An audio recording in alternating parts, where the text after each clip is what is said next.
Hello coaches, thanks for joining us for another Modern Soccer Coach Breakdown. Today we're going to talk about dribbling. Has it gone out of the game? How do we get it back into the game? We're going to look at 3 session ideas around that there, and we're also going to add 2 more of them. If you really like it, go on to the website, we'll add 2 more. So 5 session ideas total. You can get them modernsoccercoach.com on the link below.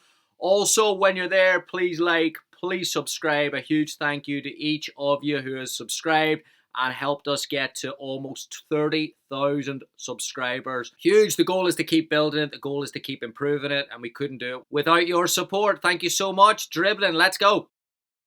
So we'll kick this off with a quote from the great Pep Guardiola. The first line sums it up. Nothing can be done without dribblers. The second line talks about what happens if you don't have dribblers. Doesn't get you that superiority. Doesn't get you that advantage into spaces.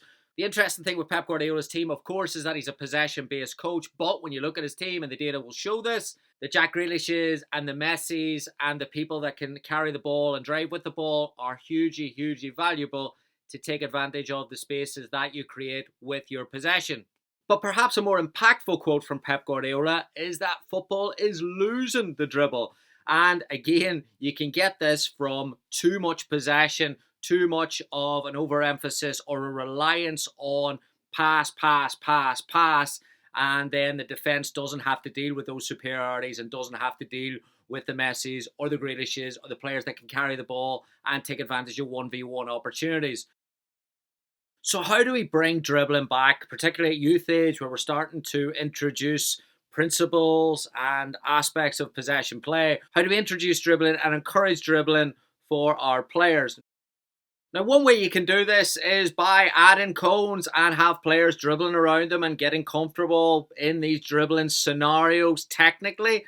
But the issue that you can have with this is that it doesn't have a great transfer to the game, because invariably a coach is going to prefer that a player dribbles in a specific area or at a specific moment. So how do you put the moment and the area alongside the technical ability of dribbling, put it all together, transfer it from the training to the game?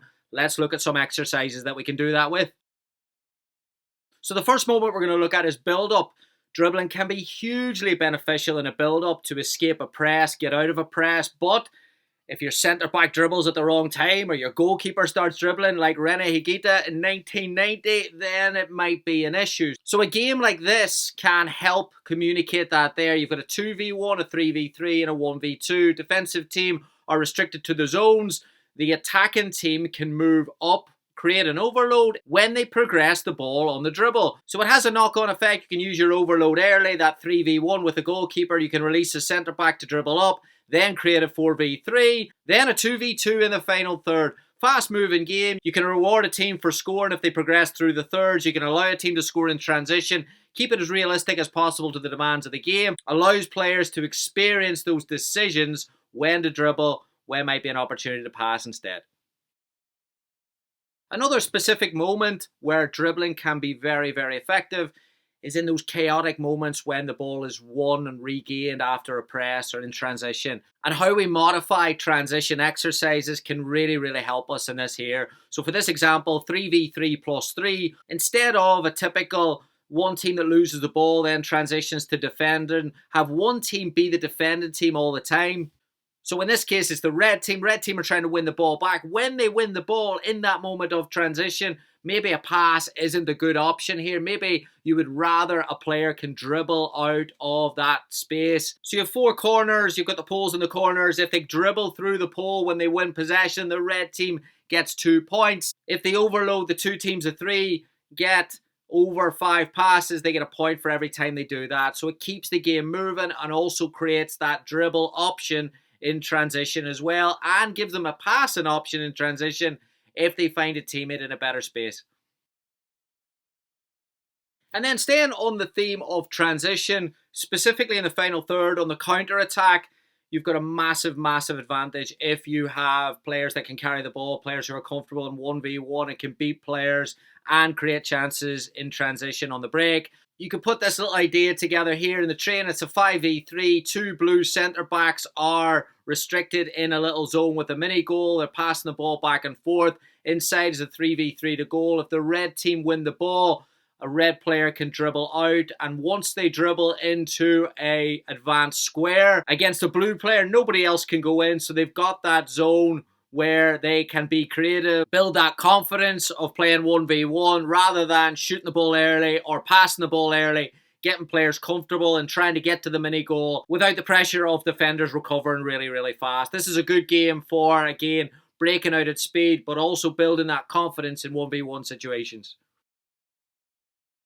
Hello coaches, you asked and we delivered. One of the most popular requests we get on this channel is pass and warm-ups, and it's not the regular slow way to be passing exercises. No, what coaches are looking for is the one-touch, intricate combination type exercises with that emphasis on quality, technique and tempo. So we have decided to put 30 of these exercises together and release them on an ebook that you can get access to right away. If you're a youth coach who's looking for some extra technical work, or you're even a college coach or a club coach working with older players looking for some warm-up exercises or some pictures to align with your tactical objectives, we can help you out. Our new ebook, 30 passing practices, is available on the link below.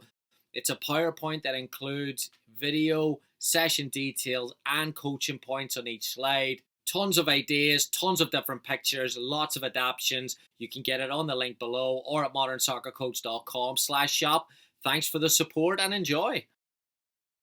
So there you have it, coaches. 3 ideas. If you want 2 more, just go on the link below and they are on the website for absolutely free. But if you enjoy the work and you want more ideas, there's tons of resources on the website, Modern Soccer Coach Shop. We've got free session plans, ebooks, webinars, all that good stuff. So the big thing for me with dribbling as a coach is being quite clear about the when and the where.